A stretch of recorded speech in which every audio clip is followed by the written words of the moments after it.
नमस्कार, स्वागत है आपका हमारे चैनल में। मैं हूं आपके साथ शिखा कौशिका। चलते हैं हमारी कुछ खास रिपोर्ट की तरफ। लखनऊ मलिहाबाद में जमीन पैमाइश को लेकर ताबड़तोड़ गोलियां बरसाकर ट्रिपल मर्डर कर हत्यारे ने बड़ी घटना को अंजाम दिया, जिसको लेकर माता पिता एवं पुत्र की 3 लोगों की हत्या के प्रकरण के संबंध में लखनऊ जिलाधिकारी की बाइट।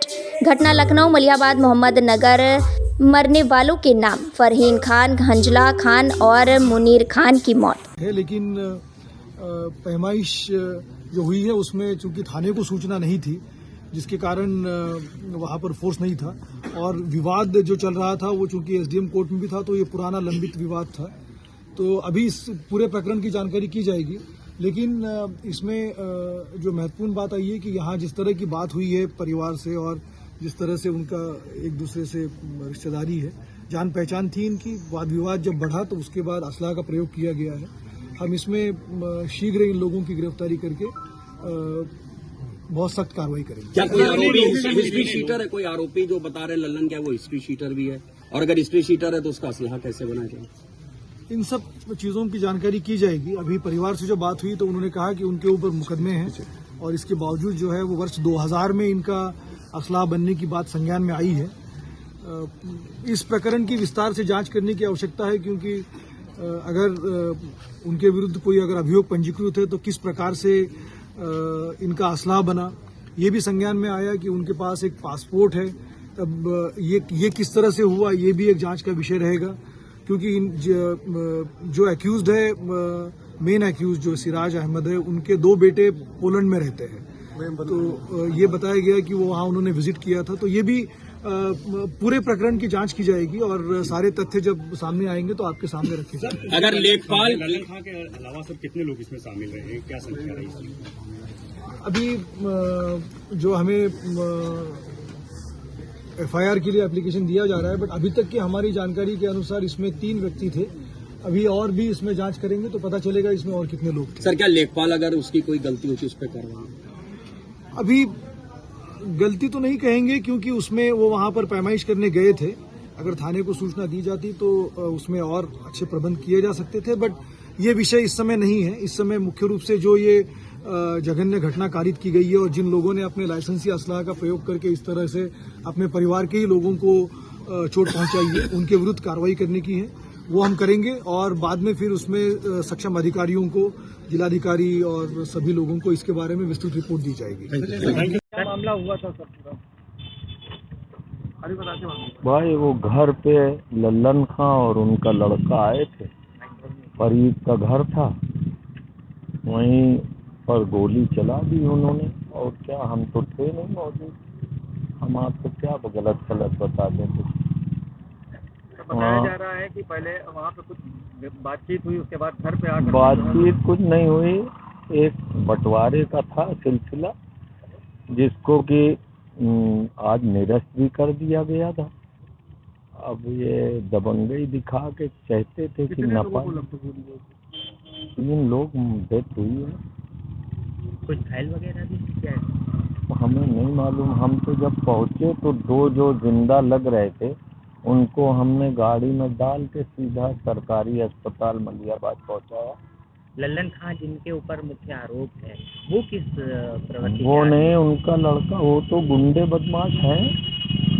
गुंडे बदमाश हैं? वो तो सैकड़ों मुकदमे पूरा लखनऊ डिस्ट्रिक्ट जानता है। आपका क्या नाम जी, आपका क्या नाम है? मेरा नाम शिको है, अजीम। मृतक क्या है सर? मृतक के भाई भी हैं, मृतक हमारा भतीजा भी है, मृतक हमारी भावज भी हैं। हुआ है क्या प्राइमरी इन्वेस्टिगेशन में आपके सामने आया, गलती किसकी रही? पैमाइश से चूंकि शुरुआत हुई थी। अभी हमने परिवार वालों के साथ में वार्ता की है। ये बहुत ही दुखद आपराधिक घटना है, जिसमें जो अपराधी है वो हिस्ट्री सीटर है, और उसने अपने ही परिवार के लोगों की यहाँ पर हत्या की है, और उसका इन्वेस्टिगेशन अभी स्टार्ट किया गया है। जो प्रश्न आ रहा था कि इसमें इन लोगों के बीच में क्या विवाद है, इसके संबंध में हमने अभी परिवार से पूरी बात की है। उनका कहना ये है कि ज़मीन संबंधी ये दोनों सगे भाई हैं। इनके लल्लन के भाई हैं सलीम, जिनकी बेटी को लल्लन और उसके बेटे ने गोली मारी है। ये दोनों सगे भाई हैं और इनका आपस में कोई ज़मीन का विवाद नहीं है, ऐसा इनका कहना है। लेकिन एक संयुक्त खाता था जिस पर कि बंटवारे का मुकदमा हुआ था और बंटवारे का वाद निर्णीत हुआ था 2013 में। उसके बाद उसकी निगरानी 2018 में की गई थी, जो कि अभी कमिश्नरी में उसकी अपील चल रही है। इसी बीच में अभी जनवरी में एक पक्ष ने, इसमें बहुत सारे पक्षकार थे, 7-8 पक्षकार थे, उसमें एक पक्षकार ने उस आदेश के एग्जीक्यूशन के लिए आवेदन किया था एसडीएम के समक्ष, और एसडीएम ने तहसीलदार को, तहसीलदार ने कानून गो को निर्देशित किया। कोई भी बात कहनी होती है, जैसे कोई कोर्ट में गया हुआ है और वहाँ से कोई स्थगन आदेश है या कोई दूसरा आदेश किसी कोर्ट का है, तो वो उसको प्रस्तुत करना होता है और उसके बाद में फिर आगे की कार्यवाही डिसाइड की जाती है। तो नोटिस का मतलब होता है सभी पक्षों को सूचना दिया जाना। वो सूचना दी गई थी और उसके तहत आज की तिथि नियत की गई थी। तो ऐसा संज्ञान में आया है कि आज वो एक्टिविटी होने से पहले ये लेखपाल को पता चला कि उस पर कोई स्थगन का आदेश है, तो आज ये पैमाइश नहीं की जा सकती है और उसने पक्षकारों को इन्फॉर्म किया। इनके द्वारा भी ये बताया गया कि लेखपाल ने मना कर दिया कि आज पैमाइश नहीं हो सकती है। अब वो पूरा डिटेल उनके द्वारा बताया गया है। तो ऐसी स्थितियों में जब विवाद होता है या किसी भी कोर्ट का स्थगन आदेश होता है तो उस कार्यवाही को रोक दिया जाता है। नोटिस के बाद में चूंकि सभी पक्षों को पता लगता है तो वो सभी अपनी बात बताते हैं। इसके बाद ये वहाँ से चले आए थे और इनके पीछे पीछे जो अपराधी थे वो इन्हीं के सगे भाई थे और वो इनके पीछे पीछे आए यहाँ पर, और यहाँ घर पहुँचने के बाद उनका सीसीटीवी फुटेज अभी पुलिस के लिए मिला है। उसमें इनके द्वारा ये बताया जा रहा है कि कुछ यहाँ पर विवाद हुआ, आपसी कुछ विवाद था और उसके बाद उन्होंने गोली चला दी।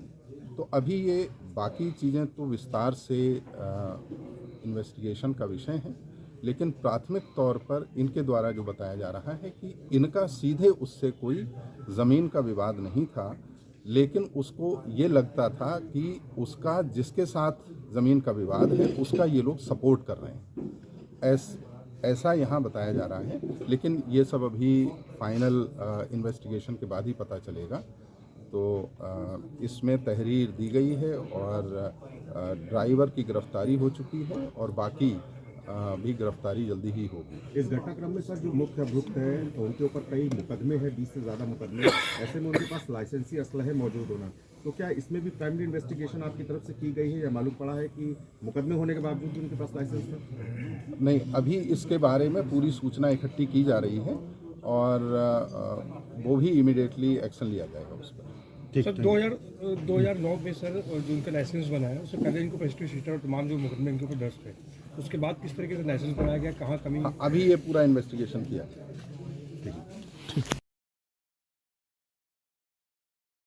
उम्मीद है आपको हमारी खबर अच्छी लगी होगी। हमारे चैनल को लाइक, सब्सक्राइब और शेयर करना मत भूलिए। ऐसी ही खबरों के लिए बने रहे मेरे साथ। नमस्कार।